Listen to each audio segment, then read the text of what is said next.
Hi, I'm Marcus Coward, and this is Wake Up New Bedford, and I'm here with Cas Santos. Cas, thanks again for being here. Yes, absolutely. Thank you. So, I'm curious as to, do you consider your record label to be out of Freetown or New Bedford? I mean, technically, right now, I do live in Freetown. Sure.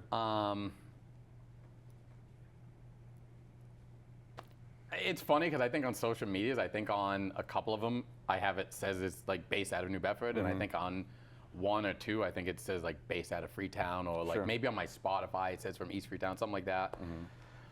I mean, most people have never heard of Freetown. Sure. So it's if I'm networking with people, because at this point I've literally networked with people like all over the world. I have people that I'm making music with in like Norway, and Africa, like Florida, New Jersey, etc. So most people, and my experience from when I travel outside of Massachusetts and stuff like that is that, you know, if you tell people, like if I said I was from Freetown, people are like, I get no clue. So I'm usually like, oh, I'm from Massachusetts. Like, oh, Boston. I'm like, yeah, I'm like 50 miles south of Boston. Exactly. You know what I mean? So people have heard of New Bedford, and you know, myself and my family, even when I wasn't actually living in New Bedford, we've always been, you know, part of the community for my whole life. So, and a number of my artists, the people that I work with are from New Bedford. You know, mostly like New Bedford and Fall River, the people I've worked with so far. So I guess it's, call it what you want, I guess. I don't know. I mean, a little bit of both. I mean,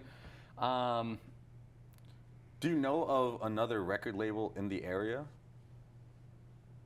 Because, I mean, that's something that's always been on mine, too. Like, I've made a little bit of music, but I haven't put it out. But I really appreciate it. I didn't know that. A lot of people don't know that. But I really appreciate what kind of music do you make? I've made, like, a few rap songs, sure. Oh, snap. We might have to collaborate. maybe. I mean, that was back when I was, like, 19. But, do it just for fun. I had this dream of, like, New Bedford artists being in this New Bedford record label, you know? And I've just been like waiting for someone to do it. Like, do you feel like that's also a dream of yours, like to create this umbrella for artists to work under, or how big do you see this record label being? That's a good question. I mean, a dream to a degree, like, I guess, unfortunately, you know, I'm at the point now where it's like, you know, I'm like an old head. You know, I'm like Unc now or whatever. Same. You know what I mean? I'm 26. I'm Unc. Oh, I mean, I'm actually 42 now. So sure. So it's I'm like official like old head. So it's one of those things, like when I was, you know, 17, 18, 19, even in my 20s, like I thought like, yeah, maybe I can do this. And I even actually had like one of the kids that I was friends with in college. He's gone on and he's got a fairly successful music career and his own, you know, platform that he's done really well with, collaborated with mainstream artists and stuff like that. But I kind of felt like at this point I'm like past my prime. I'm really like, I think nowadays you have more artists that are older that are having success at the end of their careers than when we were younger. Like when I was younger, like I remember, like, you know, I started listening to hip hop, I don't know, probably like 88, 89, but I was like 7, 8, 9 years old. I really got into hip hop around like 92, 93, like Chronic, Doggy Style, like that era and stuff like that. But my older cousins, they were into like KRS and Rakim and Big Daddy Kane and stuff like that. And so I kind of learned about that from them. But I think for some of those guys, and they were only in there probably like early 30s, but me as a kid, I was like, man, these guys are old. Like, these are like the old rappers, you know what I mean? And some of these guys are legends. They were like 31, 32. I thought they were old. Obviously, as I got older, your opinion changes. And that's definitely still the prevailing opinion in general. You know, because I have younger kids, I talked about hip hop all the time and stuff like that. And even like basketball and sports, it's kind of like, you know, it's like the younger kids kind of like more on Team LeBron, where I'm definitely like Team Jordan, you know what I mean? So that happens, but I think that, you know, you've got artists like Benny the Butcher, somebody that I'm like a big fan of, and the whole Griselda movement. Like they were like 36 to 38 when they started popping off. Even that guy, 2 Chainz, a lot of people don't realize, like he originally came from Ludacris's crew. Oh, no. I Yeah, had no idea. his original name was actually Titty Boy. Yeah, I knew and that. then he changed it to 2 Chainz when he was 36, and Oh, that's wow. when his career Wow. started to I take did not off. know if he was that old when he like Yeah, first popped off. So, and if you look at like the artists that I think it was like the last Grammys, it was like pretty much like most of the artists were like Old 39 heads. plus. Yeah. I don't want to say old heads. Yeah, no, I mean it is what it is. But older like, than yes. young. Yeah, younger it people, is. yeah. It is what it is. But like, so that's the thing. So I've kind of felt like for me, the ship has most likely sailed. I don't put music out with the intention or the thought that I'm going to blow up or it's going to be anything major. I'm honestly such a music nerd. For me, I literally just want people to listen to music and somebody to be like, yo, man, when you said this, like, that was dope. Like, that's You're like, that made my day. yeah, like it really. exactly. I'm literally like, I tell my wife, I'm like, I'm at home like cheese, and I'm such a dork. I'm like, but this guy sent me this message and said like he had to rewind what I said because it was like, and that's honestly like, it's like, but I also was smart and did the business. So I actually, unfortunately, a lot of people, I actually do make money off of music. It's not a ton, but I do make money off it every month. I make a little something. Sure. And but so I only taught myself how to produce out of necessity so that I didn't have to wait on other people for beats, so I didn't have to pay for them. Yeah. I never really cared about being a producer, but it's something that I've actually grown to really enjoy and really love and appreciate. And so my thought is that probably like long term, like I'm already kind of like planning like my retirement from rap, basically, even though I haven't even dropped my album yet. I've been sitting on my debut album for like 2 years. What are you waiting for? I have a couple tracks that I have the concept, I have lyrics that I still have to record. I have some songs that we're gonna put on the album, but because they were like kind of time sensitive, I've kind of like peeled off and put out. And so I really only have like 6 or 7 like 100% complete songs now for it. I wanted to have like 12 tracks. I originally had like I think like 10 or 11. Sure. Some of them have gotten peeled off, and then there's other ones that my vision for it I think would really make it a better body of work. So I need to make those. Sure. But it's just time, like between my main job, which is what I've supported my family with for the last 20 years. Doing investments, doing insurance and stuff like that. Being a financial planner, trying to get my clothing business off the ground and teaching my children. As I told you off camera, like I run a horseshoe league that's been around for 20 years. I'm the commissioner. I run like basketball open rec on Thursdays in Fairhaven. I'm still trying to be the best father I can be, the best husband I can be. Et cetera. And there's probably other things too that I'm not even thinking of right now and stuff. But it's just I've gotten to the point where it's like I feel like I've almost taken on too much. I'm still like managing to get things done, but I don't know.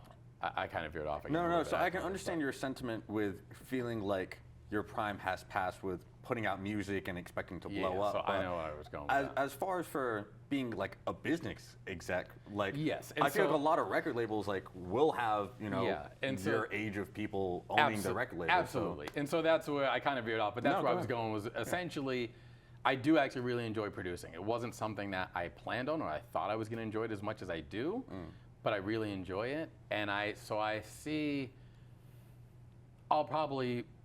It's not that I'm necessarily going to stop rapping, but as far as like putting out albums and stuff like that, like the reality of it is, nobody really cares. Like if I'm just being, honest, like people, people do care, but they don't. It's like, it's something that it's like music's on streaming now, so you can literally, if you already have a streaming service, which most people do, if you don't, you can go on YouTube. Like my music's placed everywhere, but it's like.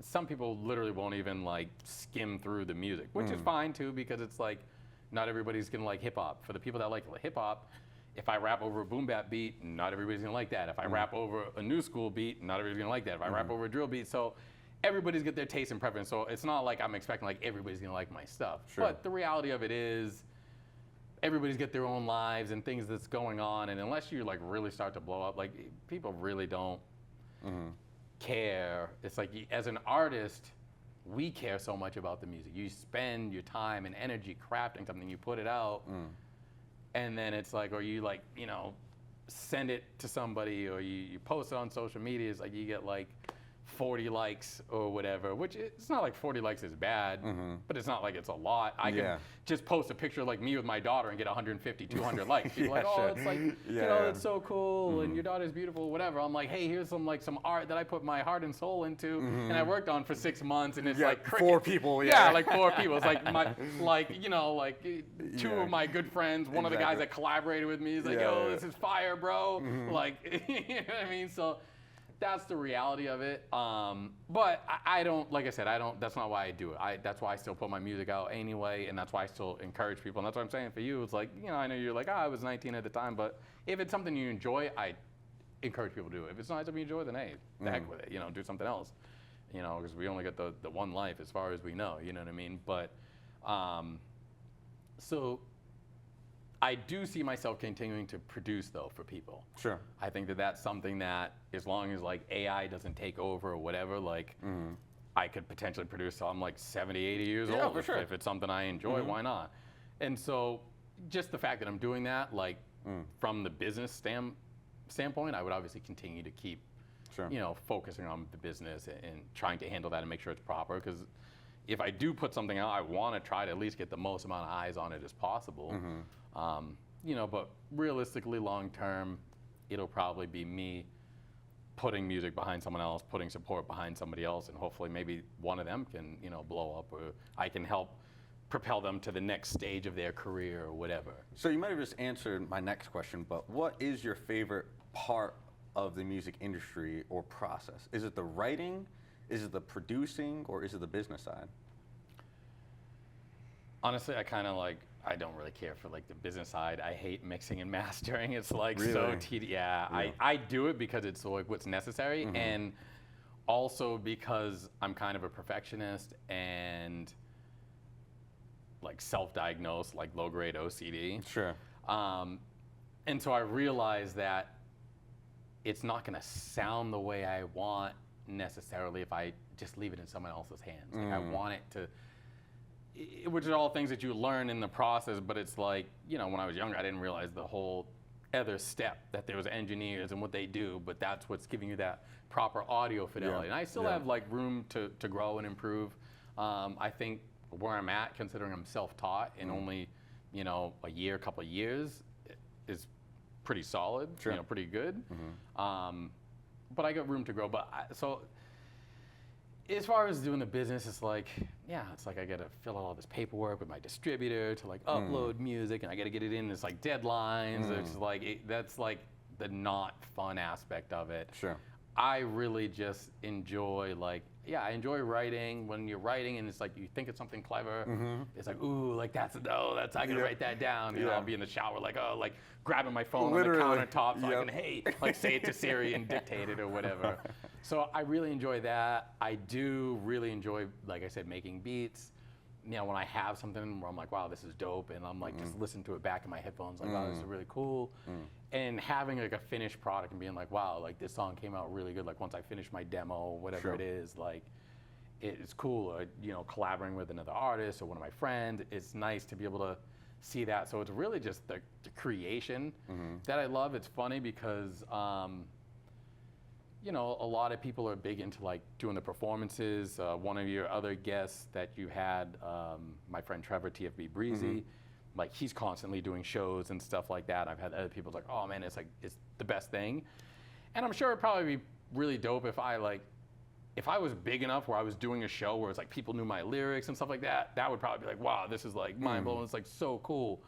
But like realistically for me at the stage that I'm at, I'm gonna do like some showcases, maybe a local show. I mean, there might be 2 or 3 people, maybe my wife's in there, she knows my lyrics. Sure. You know what I mean? But it's not, I've never done it, so I can't say I wouldn't really enjoy it, but it's not something I'm like, whatever with it. Like, honestly, I was joking around with somebody yesterday. I'm like, realistically, it's like, it's not conducive to like getting your music out there. But if I could be like MF Doom and just wear a mask and nobody knew who I was, I'd be happy to do that. I literally just want people to, and I know it's not going to be everybody, but with the group of people that appreciate the type of music I make, I want them to enjoy it, and I want them to think like, hey, this guy's dope. Like he had some dope lines. I had to go back and check that out. Or like, oh, like he said this. A lot of what I write, I put a lot of entendres in my music, so some of the things I'll put will literally have like 2 to 4 different meanings. Sure. And I purposely do that knowing that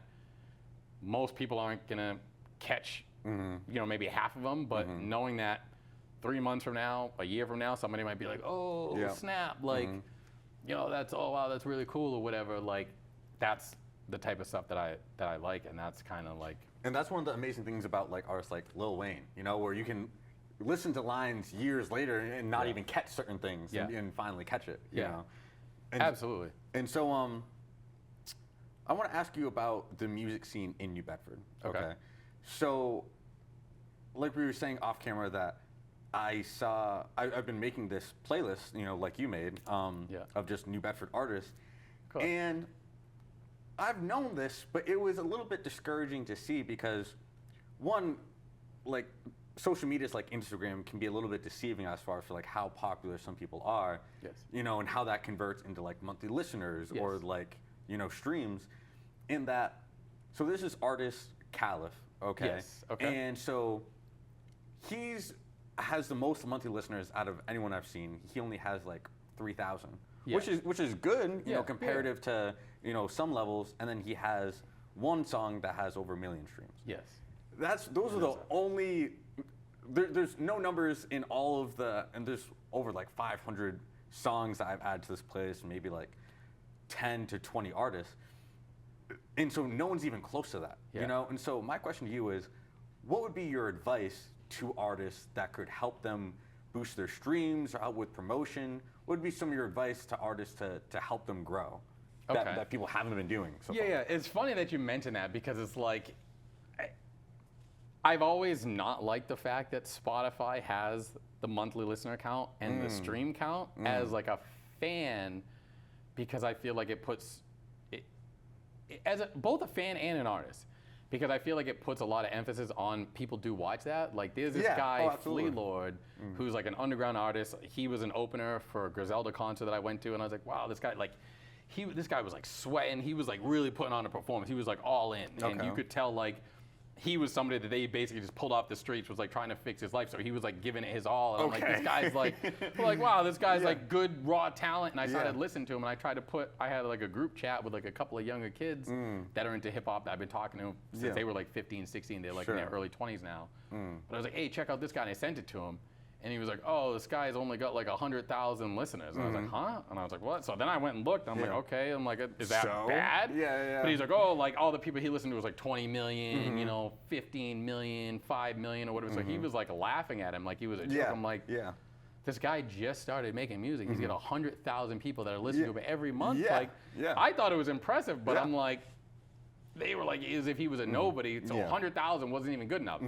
And that's the thing, like I was already planning on like, I'm gonna be putting music out. So I'm like, okay, so when I have like 100 monthly listeners, like people are gonna be clowning me? Probably. You know what I mean? Like that's the reality of it. You know, and that's what I'm saying, like nobody cares. Like that's the reality of it. People aren't gonna get, and so for me, similar thing to what you're saying. So as an artist now, obviously I try to look at my numbers. I did at one point peak out at 3,500. That's was the most I've gotten. Usually I'm somewhere between like 600 and like 1,700, depending on how recently I've released, how well it's doing, what's going on.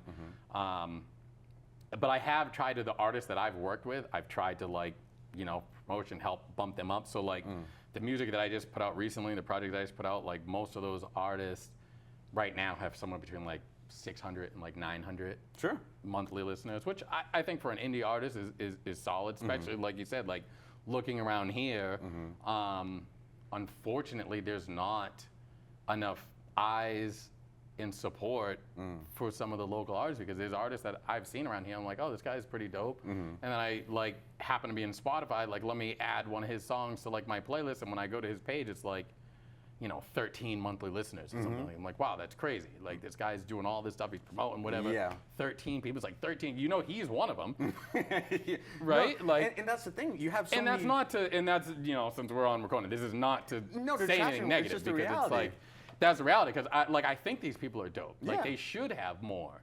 And then but they can don't. have so many followers on like social media, but then why doesn't that translate into listeners? Yeah. Yeah. Well, exactly. I will say this too, like, and this isn't necessarily with anybody from New Bedford or the local area that I know about, but like me networking with different indie artists, there's definitely people where I'm like, bro, like, come on, you probably paid for some of that, right? Like, I've had a few people that were clearly paying for stuff. Like, one of my boys, like, put out like a video, and I'm like looking at his YouTube, and like all the videos is like, like 900 streams, 1,000 streams, and then he had one that was like, like hundreds of thousands. I was like, oh wow. And I was like, bro, I was like, yo, that's crazy. I was like, this one really blew up. And he was like, nah, I'll be honest with you, like, I paid for it. I was like, oh, okay, all right. Like, yeah. That makes sense. So that's the thing. Like, it's, same thing with like social media. Is like, I try to be active on there, even though I honestly, I hate social media. Really? Like, it's just too much negativity and stuff like that sometimes. But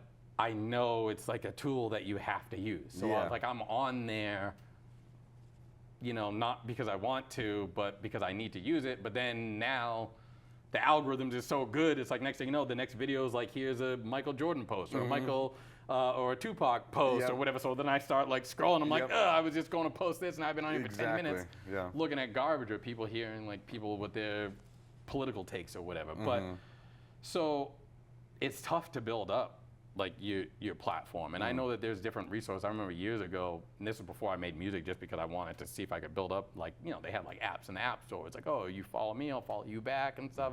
There's different ways to pump stuff up, but that stuff is not going to translate into actually people listening to your music, or maybe even buying your products if you're trying to pitch something, or whatever, like, unfortunately. But certainly, it's good to have as many eyes as possible. You hope that it's going to translate, but if it's like bots or whatever, like, I completely steer that, because I do know people that have had their music taken down. Oh, really? And so I'm like, I've done too much work to get this going, to try to, like, some of my original song that I put out, simply because it's been the longest amount of time, has my numbers. Sure. I put that out in 2023, and then I didn't put out any music for like 5 months after that. So literally for 5 months, that was the only song that I had to promote. And so it's done well, partially by default and just because of the tenure, the amount of time it's been out. But that's at like 115,000 maybe, or something like that. So translating it into something a little bit different, how do you plan to promote your clothing brand? And tell us a little bit about that. Okay.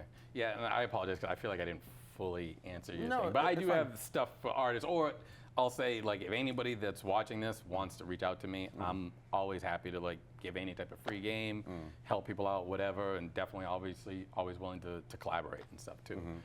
As far as my clothing brand, like, I actually have, for like 2 years now, I've just been so busy, I've already purchased domain names for darksaintrecords.com, darksaintclothing.com, and so I am going to have a full, robust website, which will have all my clothing on there. I'll also be on Shopify. I already have like placeholder social media accounts that I just haven't started promoting or plugging, just because I didn't want to get too far ahead of myself. Like I said, it's a family business that we're starting. So I have 2 kids that are teenagers that are part of the business. Originally, the thought was for 15, 16 years, my wife was a stay-at-home mom, and I was the sole, income earner for our family. I came up with the idea at the time of doing it as something that she could do from home, and it would be like, me and her could do together, but she could be the one that's actually like running off the clothing and stuff like that, and I could kind of do more of the business aspect. Sure. She does have a job now that she's been working for the last couple of years, but it was something that my kids were interested in. I thought, my first job was at Old Country Buffet in Dartmouth. In Dartmouth. Yeah.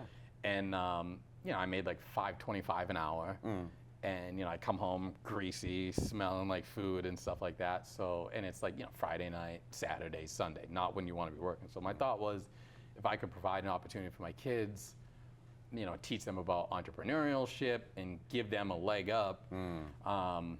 They've done well in some aspects, but in other aspects, like there's a little more to be desired there. But I also feel like for me, I learned something in having a job that I didn't enjoy. I learned something from having a job with hours that I didn't want to work. Yeah, sure. I learned something from making a small amount of pay and having to deal with, it's crazy because it's like looking back at some of these jobs I had, like the assistant manager at Old Country Buffet, like the stuff that he used to say to some of these girls that worked there was clearly sexual harassment. Sure. And was totally inappropriate. But I was like 15, 16 at the time, so I was just like, oh, wow, that's crazy. Oh, I can't believe you said that. But like looking back on it, it's even worse because these other girls were the same age as me. So this guy was like 30 years old, making all these perverted comments to these girls that were like 16, 17 years old, 18 years old. It's like, bro, what are you doing? You know? But you learn certain lessons. But you learn lessons from doing that. Sure. And it kind of just brings you into the real world. At the end of the day, it's like, I don't really feel good. I don't want to be there today, but you still got to go. And you're doing all that just for me, because the time that I got my first job, I got hired at 15, 16. I think I started working maybe even a week before my 16th birthday. But from that point on, it was basically like my dad was like, all right, you got money. So it's not to say that my parents didn't help me out with anything, because obviously they did. But in general, it was me. So it was like I had like, a beater for a car. And the amount of money that I was making was literally going to repairs to repair the car just so I could get to work. Like I wasn't actually getting anywhere, you know? So there's a good lesson for that. So anyway, I kind of veered off, but the point is that it is a family business. Hopefully, it'll go well with my kids. I wanted to make sure that the quality was the way I wanted it. Like everything was good before we really like officially like launched and really started moving forward. It's like with anything, with a business, there's a lot to learn. I had to learn the stuff that I didn't know about, like basic stuff like t-shirts. Like, does it have a side seam? Why is that better than if it doesn't have a side seam? What type of materials? What's the process? Looking at different manufacturers and stuff. So it was like I went through a whole process of getting like different blanks that I could test out, see how they were. Sure. Going through design, learning software, all that stuff. So it's been a long process, it's been a slow process, but I think that once we really get up and running, we'll be in good shape. I already have, through my main business, I have a lot of clients that are small business owners in the area. A number of them have already told me that they want to use us, for like their employees and stuff. Okay. So like that'll be one aspect of my business. I've already started to make artist merchandise for other artists that I've networked with in the music industry. So that will be an aspect. And then obviously, like, for myself, I'll be able to make my own. And that, honestly, I don't know yet, but I'm expecting I'll probably be able to make more money selling artist t-shirts than I would putting my music up there. Because like Spotify pays you 0.3 of a penny. It's such a small amount. Sure. Even me, when I'm saying that song, I have 100,000 streams. I mean, what did I actually make off of that? Sure. Maybe like $900 to $1,000, but that's over the course of 2 years. And so we're wrapping up this part two. And so, sorry. Quick question. So if me or someone wanted to like ask you to make a custom shirt, then you could? Yes. Okay. I will definitely be in touch with you. Okay. And so the last thing I want to ask is there anything else that you want to promote that maybe you haven't yet or that you want to end with? As far as promotion, I mean, like I did just put out a compilation, 508's Finest, Volume 1. It features exclusively artists from the 508 area. So I've got artists from New Bedford, Fall River primarily, some really talented guys. So that's available on all platforms, 508's Finest, Volume 1. It's under the moniker Dark Saint Productions. That's my producer name. So my artist name is Cas Santos. My producer name is Dark Saint Productions. So it's Dark Saint Productions, 508's Finest, Volume 1. 10 songs. I will have other music coming and other music that I've produced for other artists. But that's the most recent thing that I've done that I'd probably like to, get eyes on. Sure. So hopefully if anybody sees this, feel free to check us out. Okay. Other than that, yeah, I'm always into something. I mean, I'm sure there's probably other things maybe I can't think of right now. No, but sure. Those are the main things, I guess, for right now. And you're definitely a role model in staying productive and having dreams and pursuing them, which is something that I definitely try and show in the show. So, yeah, Cas, thanks for being here. Yeah, I really appreciate it. And honestly, I also want to say thank you for, I appreciate the fact that you have this platform and that you're shining a light on people from the area, and I feel like it's much needed. Yeah. You know, shout out to Charlie Perry. I've been on his podcast before, and I've done a couple other podcasts. But I think that what you're doing, your setup, the way you're doing it, is really dope. And so, you know, kudos to you. I appreciate it. You know, salute. Thank you. So as we wrap up, I want to start saying this more at the end of episodes. I was inspired by this, and I think that this can apply to everyone, that whatever you want to be a good one. And that's a wrap on this episode. Catch us on the next episode. If you're watching this on YouTube, then please leave a comment on who I should interview next, and look out for the next episode. This has been Cas Santos. Thank you everyone for watching. Peace.